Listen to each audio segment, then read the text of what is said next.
Madame, Monsieur, bonsoir, bienvenue dans ce journal. À la une de l'actualité ce soir, il dit avoir reçu les assurances du président de la République sur la fourniture de l'électricité au Mali voisin. Ce lundi, le ministre malien des Mines, de l'Énergie et de l'Eau a échangé avec Alassane Ouattara sur la coopération entre les deux pays. Ils ont surtout parlé du renforcement des relations dans le domaine énergétique.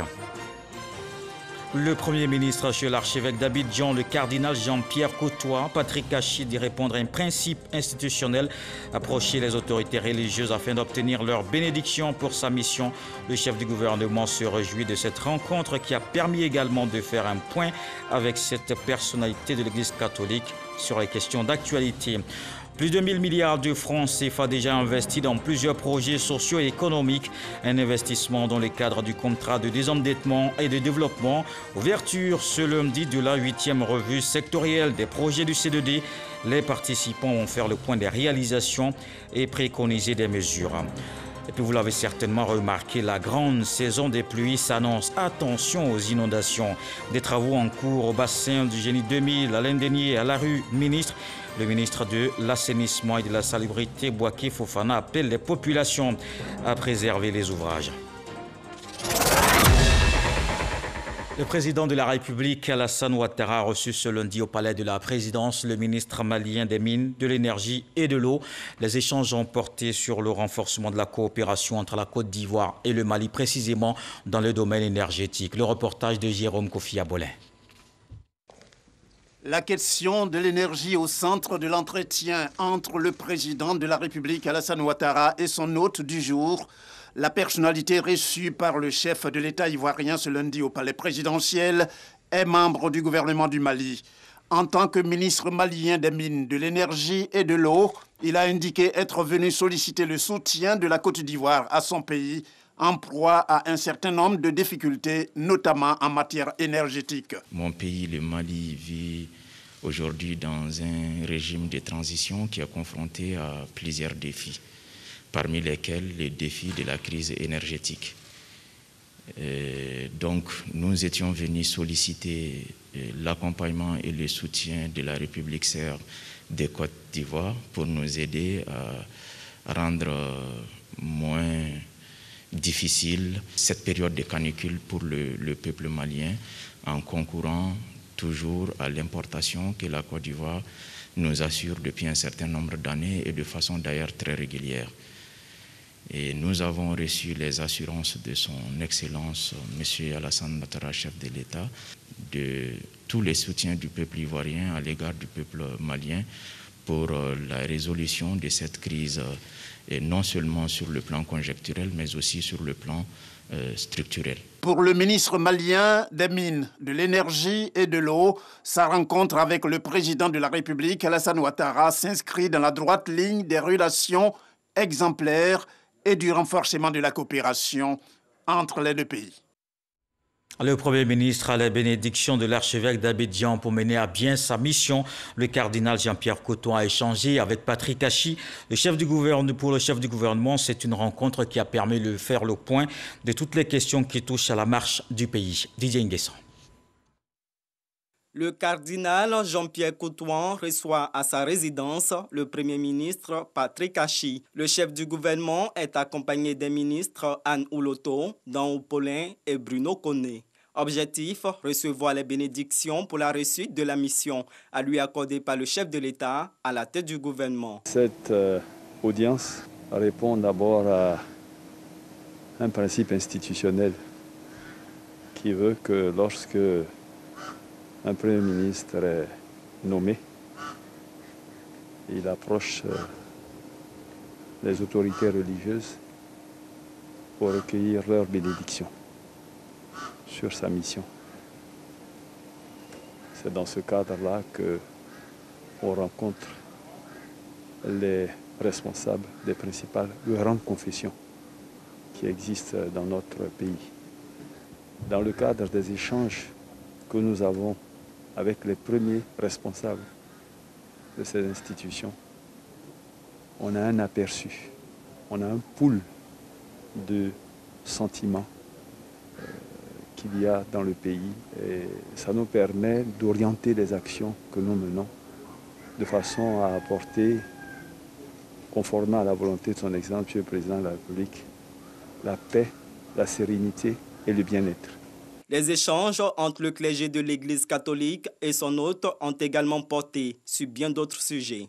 Le cardinal est quelqu'un de très cultivé et nous avons décidé ensemble que ce genre de rencontre entre le Premier ministre, qui a la charge de conduire le gouvernement, et les institutions comme la sienne, que ces rencontres-là puissent se faire régulièrement, afin qu'ensemble, nous puissions conjuguer nos efforts et conduire le pays de sorte qu'il apporte aux populations au quotidien le bien-être, le réconfort, la paix.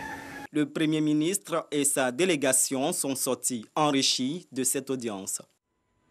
Je vous emmène à San Pedro et s'est tenu ce week-end le Business Forum, une rencontre d'opportunités d'affaires présidée par Eugène Akawele, le président du Conseil économique, social, environnemental et culturel. Les opérateurs exhortés à investir dans cette ville portuaire. Le reportage de Sam Conan. Faire de San Pedro une ville moderne, développée et attrayante, telle est l'ambition du conseil municipal. À marge du festival Saint-Pierre, un business forum s'est tenu à l'hôtel Sophia avec plusieurs participants, dont la Chambre de commerce américaine en Côte d'Ivoire, la Chambre de commerce d'industrie de Côte d'Ivoire, la Chambre de commerce chinoise, l'USAID, le MCC et des opérateurs privés. Nous avons eu des B2B avec des entreprises, d'autres opérateurs donc italiens et espagnols pour discuter des projets de construction pour permettre à San Pedro d'amorcer son développement de demain tel que voulu par le président Alassane Ouattara. Le projet de l'artisanat PNDPA qui va s'inclure dans la stratégie de San Pedro sur la zone des PME, pour pouvoir mettre en place des zones, on va dire, à développement économique spécialisées pour les artisans. On a parlé, nous, dans le projet de 50 000 emplois directs et indirects qui seraient créés du fait de l'extension du port. Donc, le San Pedro nouveau et le port nouveau, c'est vraiment une synergie d'action, de développement, dans le sens justement de cette Côte d'Ivoire qui se veut solidaire. Une Côte d'Ivoire solidaire. C'est tout le sens de la présence du président du Conseil économique, social, environnemental et culturel, Eugène Akawele, à ce forum. C'est par des initiatives audacieuses que nous parviendrons à un développement communautaire inclusif permettant une pleine prise en compte des questions d'insertion socio-économique culturelle des jeunes et une autonomisation des femmes. En m'invitant ici, Monsieur le ministre, vous avez vu juste, car le thème San Pedro, ville de demain, s'inscrit parfaitement dans la vision du Conseil économique, social, environnemental, culturel, qui veut être la chambre du futur. Plusieurs projets ont retenu l'attention des investisseurs, selon le maire Félix Anobli, qui se réjouit de la réussite de ce festival. Ouverture ce lundi de la 8e revue sectorielle des projets du contrat de désendettement et de développement. Ce sont plus de 1000 milliards de francs CFA qui ont été investis dans des projets socio-économiques. Jusqu'au 6 mai, les participants vont faire le point des réalisations dans le cadre du C2D et vont prendre des mesures pour la suite des actions. Le reportage de Jean-Luc Gwangbo. 1151,25 milliards de francs CFA. C'est le montant cumulé de l'enveloppe affectée au financement et à la réalisation de projets dans le cadre du contrat de désendettement et de développement depuis sa mise en œuvre en Côte d'Ivoire. Cette 8e revue sectorielle des projets C2D permettra aux différentes parties de se pencher sur les résultats obtenus au sein des populations ciblées par les projets. Le niveau d'exécution du C2D est satisfaisant.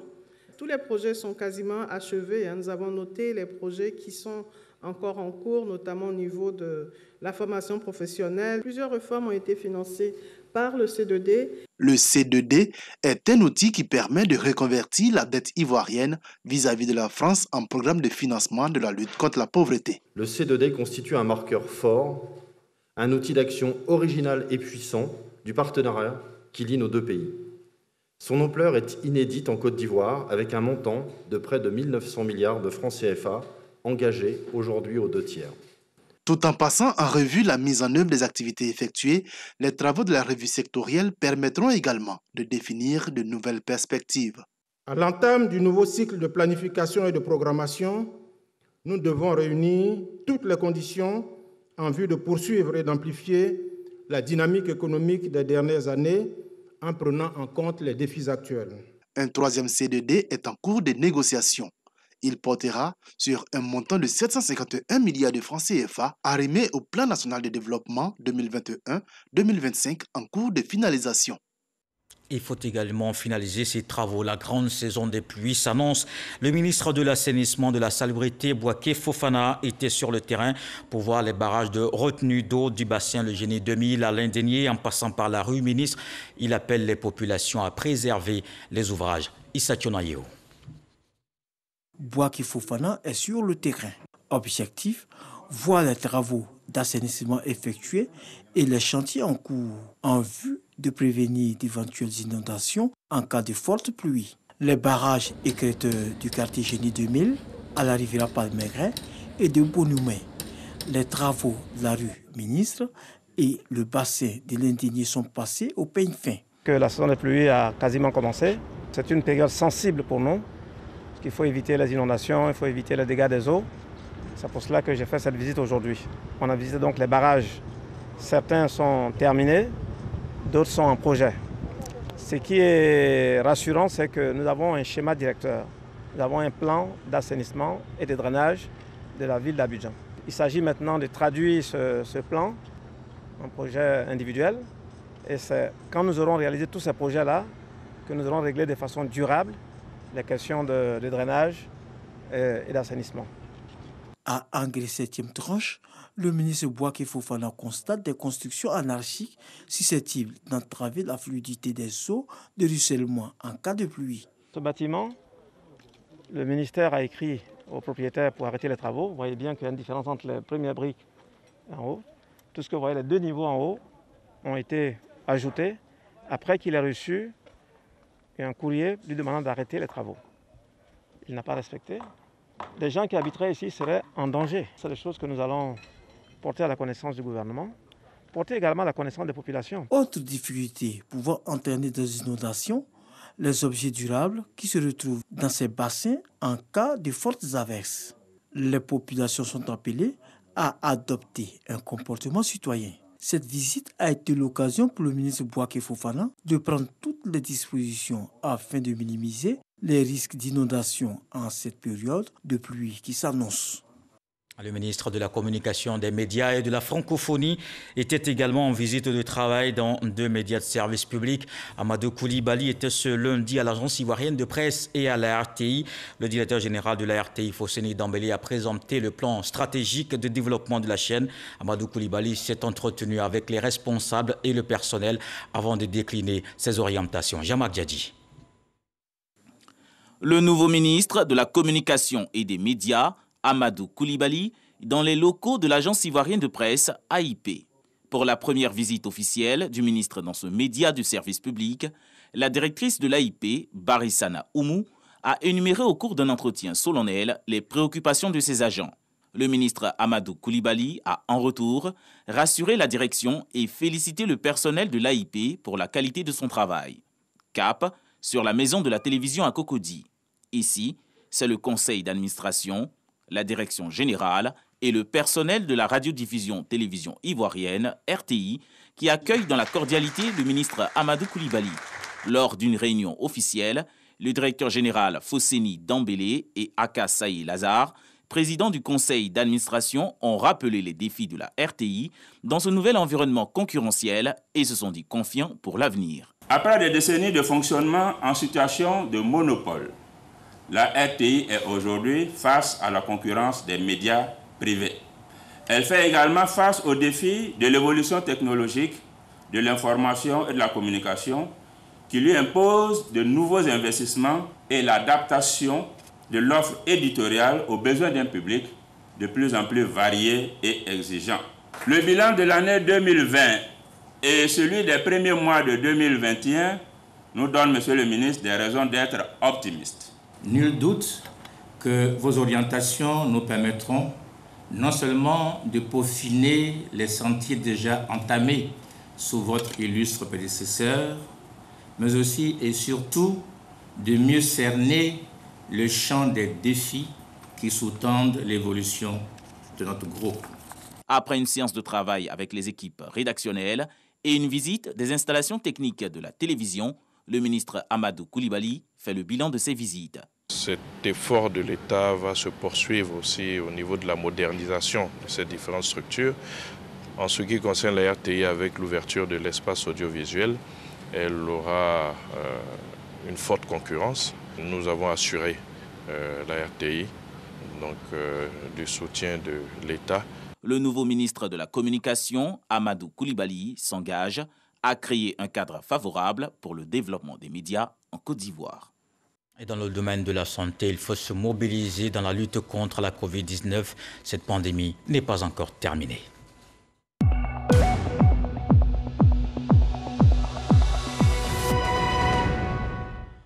Voici les chiffres de ce lundi. 11 nouveaux cas de Covid-19 enregistrés, 39 guéris, un décès.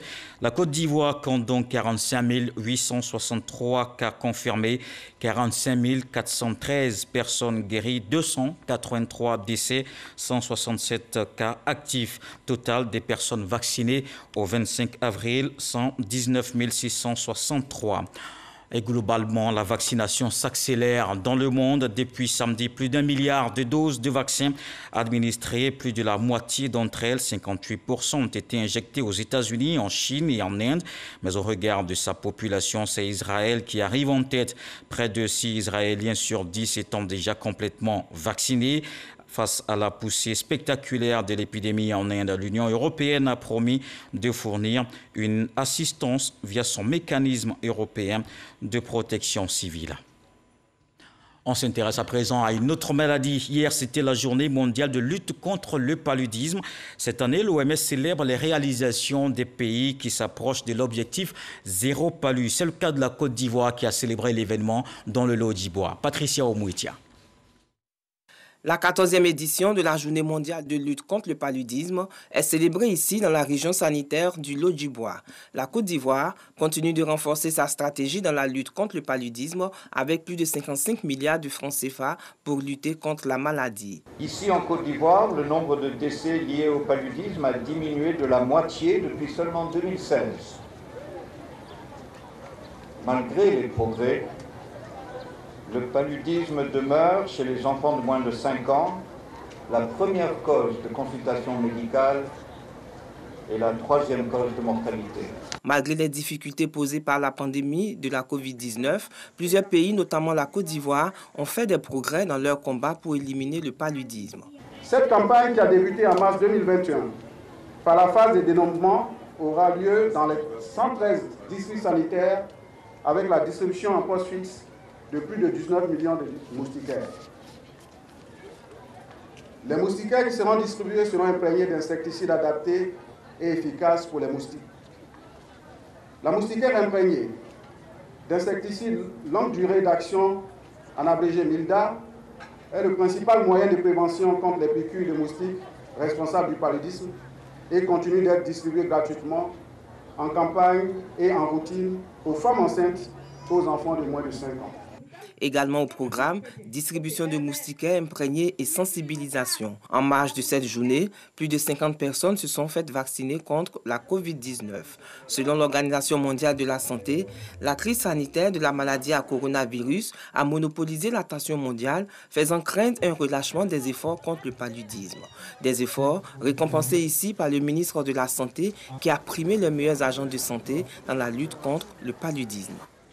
On reste dans le Lodibois pour parler cette fois de cohésion sociale. Le ministre Amédée Kofi Kwaku était en tournée dans le département de Divo. Il appelle les populations à prôner le vivre ensemble. Mamadou Kwasi. Plus d'un mois après les législatives, voilà les nouveaux députés de Divo sous-préfecture sur le terrain. Le ministre Amédée Kofi Kwaku et sa colistière Hélène Bobi retournent vers les populations de leur circonscription électorale. Ces élus du RHDP expriment leur gratitude et leur reconnaissance à ces populations qui ont porté leur choix sur eux le 6 mars dernier. Un acte de gratitude qui veut renforcer le pacte de développement signé depuis les législatives. nous optons tous pour le développement. Parce que la politique aujourd'hui, c'est d'abord le développement et le bien-être de la population. Les populations se disent rassurées du choix fait lors des élections législatives. Elles sont donc déterminées à accompagner leurs nouveaux députés dans leur mission. On attend Suffert, aujourd'hui vient parmi nous, c'est une gloire pour la population du canton Abouri.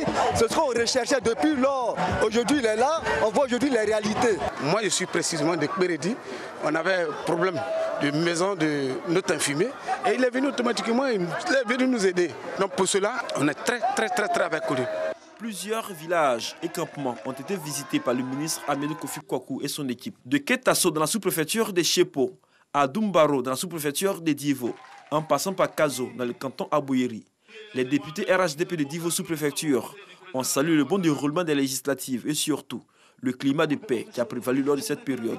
Nous, ce que nous souhaitons, c'est qu'il y ait la paix dans notre pays. S'il y a la paix dans notre pays, on peut avoir les routes, on peut avoir l'eau, on peut avoir nos enfants qui ont dansé tout à l'heure. Ils peuvent continuer à danser pour qu'ils deviennent des grands types demain. C'est pour ça qu'il faut que nous tous nous travaillions ensemble pour que la paix règne dans notre pays, pour que la paix règne dans le Lot d'Ivoire. Toutes ces rencontres ont été marquées par des moments de réjouissance avec des artistes locaux, ainsi que le concours culinaire et de beauté, avec les plus belles filles des villages et campements visités. En religion, la solidarité pendant le mois de Ramadan se poursuit. Le ministre Adama Diawara apporte son soutien à la communauté musulmane de Yopougon, des kits alimentaires offerts aux mosquées. Issa Tchonayo. Mois de pénitence et de prière. Le Ramadan est aussi un mois de partage et de solidarité. Le ministre de l'Enseignement supérieur et de la Recherche scientifique, Adama Diawara, vient de faire parler son cœur en cette période chère aux fidèles musulmans. Il a fait don de kits alimentaires aux mosquées et crains de Yopougon afin de soutenir les musulmans dans leur effort du jeûne. Les collaborateurs du président de la République que nous sommes, nous devons être des vecteurs du prolongement de cette solidarité agissante sur le terrain. C'est pourquoi, en tant que cadre de la grande commune de Yopougon, je viens d'offrir à mes frères et sœurs musulmans de Yopougon des vivres, notamment du sucre, du lait, du riz et de l'huile. Et je pense en toute modestie que ce don contribuera à rendre heureux un certain nombre de familles démunies. C'est aussi un mois de partage. Ceux qui ont un peu de moyens doivent aider ceux qui sont les plus vulnérables à pouvoir rompre par exemple leurs jeûnes dans les conditions les meilleures. En retour, les bénéficiaires ont exprimé leur gratitude aux donateurs. Nombreux sont ceux qui en ont besoin et déjà ces dons sont les bienvenus. Je pense que Dieu va le récompenser au-delà de ses intentions. Pour les musulmans comme non-musulmans, tout le monde était présent. Vraiment, on n'a pas de mots à lui dire, seulement que merci. Le ministre Adama Diawara n'entend pas s'arrêter à ce don. Il envisage dans les jours à venir une rupture collective du jeûne avec les fidèles musulmans du quartier camp militaire de Yopougon. Sur le même sujet, allons à Bouaké. Retrouver Kader Sogodogo, le ministre des Transports, n'oublie pas les musulmans de Bouaké. Amadou Koné a fait don de vivres aux fidèles. 40 tonnes de riz, 40 tonnes de sucre, don du ministre des Transports Amadou Koné à la communauté musulmane de Bouaké qui observe depuis quelques jours le jeûne du Ramadan. Le donateur met cette période à profit pour demander aux imams de prier pour la paix, la stabilité et la cohésion sociale en Côte d'Ivoire. Je souhaite donc bon Ramadan à tous. Que Dieu accepte toutes les prières, tous les sacrifices que nous allons faire pendant ce mois-ci et que Dieu fasse que nous vivions ensemble dans la paix et dans la santé. Je demande aussi de faire beaucoup de prières pour le président et qui, grâce à Dieu, continue de tenir debout. Donc, prier pour qu'il ait la santé, pour qu'il ait longue vie et que nous puissions ensemble continuer à bâtir notre pays. Ce don du ministre Amadou Koné, qui est désormais une tradition à Bouaké, est salué par l'imama. Ce don est très symbolique pour nous. Le grand imam vous accompagnera avec cette prière, comme il a fait. Et sera toujours à vos côtés. Au nom du Cheikh Bewatouna, avec sa personne, tous les guides religieux de cette nation, nous voulons vous remercier. Nous vous accompagnons nos prières. Le don sera partagé dans toutes les mosquées de Bouaké. Les différentes associations musulmanes ne seront pas oubliées. Et après une journée de jeûne, la rupture. La cuisine ivoirienne s'invite à Cotonou. Les mets ivoiriens sont de plus en plus prisés au Bénin. Plusieurs Ivoiriennes ont fait une incursion dans le secteur de la gastronomie de leur pays d'adoption et s'en sortent plutôt bien. Foutou, Attiké, Aloko sont entre autres les plats qu'elles proposent dans leur restaurant. Manger à Cotonou comme si vous étiez à Abidjan, c'est un sujet de Michel Digré et Barnabé Conan. Nous sommes au centre-ville de Cotonou. De loin, les sonorités de musique ivoirienne sont perceptibles. À l'intérieur du restaurant, des plats ivoiriens sont servis à la clientèle. Bernard fréquente ce maquis depuis plus d'une dizaine d'années. Quand je suis ici, c'est tout comme si je me sentais à Abidjan. Tous les jours que Dieu fait, on a l'impression que c'est toujours le même goût. Voilà, et je n'hésite pas à ramener d'autres personnes qui ne connaissaient pas le coin, comme Bérénice aujourd'hui, qui est venue la première fois. Elle vit en Italie. Et on a décidé de déjeuner ensemble et puis lui a proposé le coin. Elle va venir voir. Si Bernice a les pieds en Occident, ses mains sont plutôt bien plongées dans la tradition. J'étais tentée de manger avec ma fourchette, mais je me suis dit il faut que je déguste une bonne africaine et j'ai lavé mes mains. C'est un mélange d'igname et de banane. J'en ai mangé, mais celui-ci est meilleur. Dans l'arrière-cour, la cuisine est animée. Si Foutou banane, un riz à manger sur place.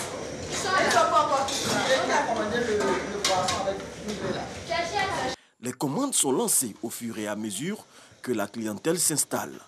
Au four et au moulin, Marie-Jeanne Adom, propriétaire du restaurant. Depuis une vingtaine d'années, elle essaie d'imposer les plats ivoiriens dans les assiettes des Béninois. J'aimais bien faire la cuisine. Donc quand je suis arrivé au Bénin, il n'y avait pas de restaurant ivoirien. Et je me suis lancé, j'ai dit je vais faire un restaurant ivoirien pour voir ce que ça peut donner. Et c'est comme ça que je me suis lancé, je suis venu chercher le terrain, j'ai mis ça en forme et puis voilà, c'est comme ça que ça a démarré. Sous les apatames, les clients s'impatientent. Et quand les plats sont servis, le soulagement se lit sur les visages. La Côte d'Ivoire était longtemps ma seconde patrie, donc cette gastronomie, je la connais, que j'apprécie. Le fait de Daba, en écoutant la zik ivoirienne, là, ça enjaille grave. Marie-Jeanne s'assure que tout se passe bien. Ils sont très contents de me voir passer, leur demander si ça va, si ça ne va pas. En tout cas, une attention très particulière pour les clients. À quelques encablures de là, un autre restaurant ivoirien. Ici, le foutou est également très prisé et fait partie des menus quotidiens.